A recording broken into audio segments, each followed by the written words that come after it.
ನಮಸ್ಕಾರ ಬಂಧುಗಳೇ, ಇವಾಗ ನಾನು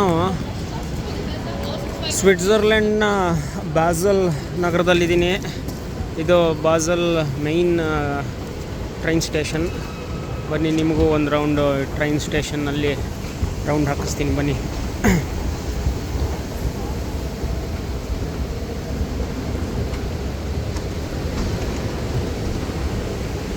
ಬೆಳಗ್ಗೆ 7:50 ಇವಾಗ ಟೈಮು, ಪೀಕ್ ಅವರು ನೋಡಿ. ಎಲ್ಲ ಆಫೀಸ್ಗೆ ಹೋಗೋರೆಲ್ಲ ಭಾಳ ಫಾಸ್ಟಾಗಿ ಮೂವ್ ಮಾಡ್ತಾಯಿದ್ದಾರೆ. ತುಂಬ ಜನ ಇದ್ದಾರೆ, ಭಾಳ ರಶ್ ಇದೆ ನೋಡಿ. ಬನ್ನಿ, ಮೇಲ್ಗಡೆ ನಿಮ್ಮ ಪ್ಲ್ಯಾಟ್ಫಾರ್ಮ್ಸು ಎಲ್ಲ ತೋರಿಸ್ತೀನಿ.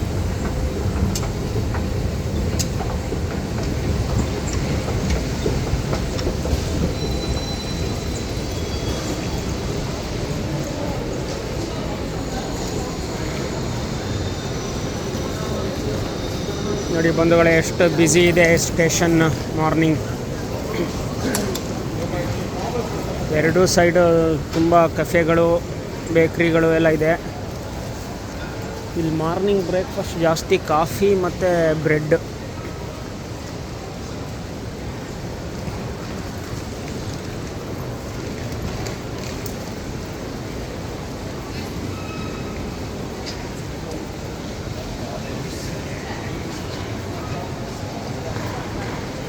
ನೋಡಿ ಕೆಫೆ ಶಾಪ್ ಎಷ್ಟು ಬ್ಯುಸಿ ಇದೆ.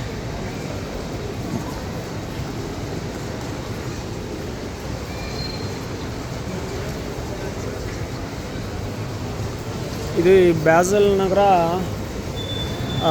ಫ್ರಾನ್ಸ್, ಇಟಲಿ ಮತ್ತು ಜರ್ಮನಿ 3 ದೇಶಕ್ಕೆ ಬಾರ್ಡರ್ ಟೌನ್ ಥರ ಇದು.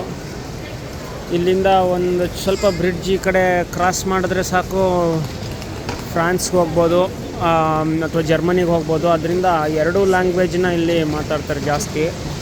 ಫ್ರೆಂಚ್ ಮತ್ತು ಜರ್ಮನ್ 2 ಮೇಜರ್ ಲ್ಯಾಂಗ್ವೇಜ್ ಇಲ್ಲಿ.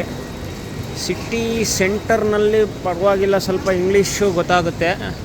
ಅದರಿಂದ ಅಷ್ಟು ಭಾಷೆ ಬಗ್ಗೆ ಪ್ರಾಬ್ಲಮ್ ಏನೂ ಆಗೋದಿಲ್ಲ ಇಲ್ಲಿ.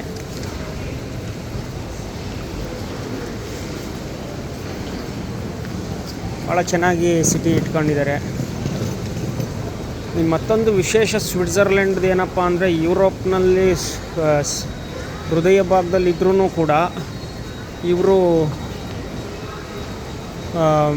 ಫಸ್ಟ್ ವರ್ಲ್ಡ್ ವಾರ್ ಮತ್ತು ಸೆಕೆಂಡ್ ವರ್ಲ್ಡ್ ವಾರ್ ಎರಡರಲ್ಲೂ ಇವರು ಪಾರ್ಟಿಸಿಪೇಟ್ ಮಾಡಿಲ್ಲ. ಇವ್ರನ್ನ ಯಾರೂ ಕೂಡ ಅಟ್ಯಾಕ್ ಮಾಡಿಲ್ಲ. ಎಲ್ಲರ ಜೊತೆನೂ ಇವರು ಒಳ್ಳೆ ರಿಲೇಷನ್ಶಿಪ್ ಇಟ್ಕೊಂಡು ಮ್ಯಾನೇಜ್ ಮಾಡಿದ್ರಿಂದ ಇವರು ದೇಶ ಪ್ರೊಟೆಕ್ಟ್ ಆಗಿದೆ. ಅದೊಂದು ಈ ದೇಶದ ಸ್ವಿಟ್ಜರ್ಲೆಂಡ್ನ ಸ್ಪೆಷಾಲಿಟಿ ಅಂತ ಹೇಳ್ಬೋದು ನಾವು.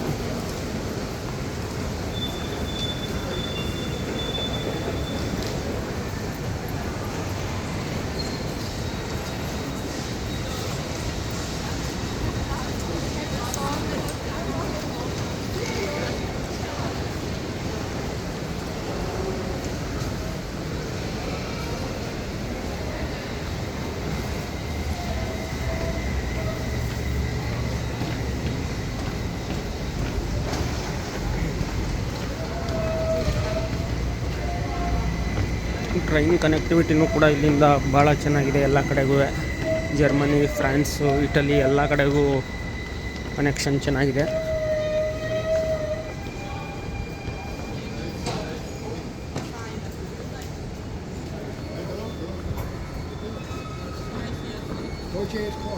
ನಾನಿವಾಗ ಇಲ್ಲಿಂದ ಲ್ಯೂಸರ್ನ್ ಇನ್ನೊಂದು ಟೌನ್ ಅಲ್ಲಿಗೆ ಹೊರಡ್ತಾ ಇದ್ದೀನಿ. ನೋಡಿ, ಟ್ರೈನ್ ಕರೆಕ್ಟಾಗಿ ಬಂದಿದೆ. ಲೊಕಾರ್ನೋ ಅಂತಾರೆ ಇಲ್ಲಿ. ಮತ್ತೆ ನಿಮ್ಮನ್ನು ಇನ್ನೊಂದು ವಿಡಿಯೋನಲ್ಲಿ ಭೇಟಿ ಮಾಡ್ತೀನಿ ಬಂಧುಗಳೇ. ಧನ್ಯವಾದಗಳು. Thank you.